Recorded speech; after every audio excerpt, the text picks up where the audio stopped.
Golfing history can boast some legendary figures, pioneers of the game who shined on the course and helped create the special sport we know today.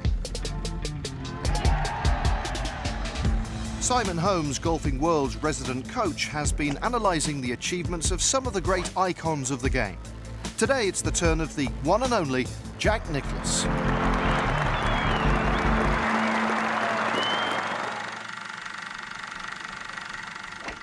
Jack Nicklaus was born in Columbus, Ohio, and grew up playing at the Scioto Country Club, a fantastic facility with an incredibly difficult golf course, which probably put him in very, very good stead for what he was to achieve later on.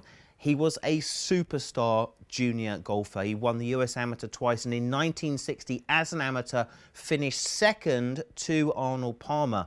And it was an interesting changeover perhaps that year. That was the last year really of Ben Hogan and Hello World from Jack Nicklaus. Well, Jack Nicklaus went on to win pretty much everything, but what he did in the majors is truly exceptional. 154 consecutive majors that he played in, 18 victories, 19 second places, 9 thirds, 53 top fives. That's a third of all of the tournaments. 73 top 10. So he absolutely dominated this particular time period for 36 years. An incredible run, amazing scenes. You know, that Masters victory that he had over poor Ballesteros, just an astonishing spectacle. So for Nicklaus, he focused on the majors more than anything else, and he dominated that scene. So for him, that was the excellence. His best was the best. In terms of his golf swing, he was a very powerful man, very, very strong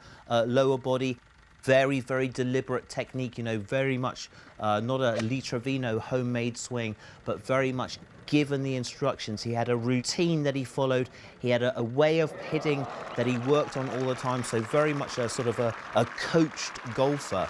So in his golf technique, you know, had a real system that he went through, that same routine all the time with that chin, working away, kept that club head outside of his hands, that right arm on top of his left arm, creating that famous flying right elbow, and then from there used an incredibly powerful lower body leg drive to first of all clear him out of the way so he could hit that fade, get a little bit more of a down cock in his wrists so that he was able to drive through, and he really created huge power. Hit the ball much further than anybody else, hit the ball harder than anyone else, and who can forget those amazing battles that he had, you know, sort of stood over the golf ball, those knees locked in, those elbows wide, and he's almost like frozen in time there, and suddenly the motion starts and the ball rolls into the cup. So for Nicklaus, a seriously fantastic champion, and dominated at the very, very top of the game for a number of years.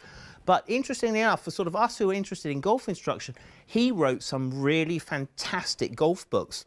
And he went through all the chipping and the pitching and strategy, you know, was a massive strategist, played golf almost like a chess match against the golf course. Really, really great instruction books. And he has remained so relevant in golf because he focused on the majors more than anything else, and they became the pinnacles.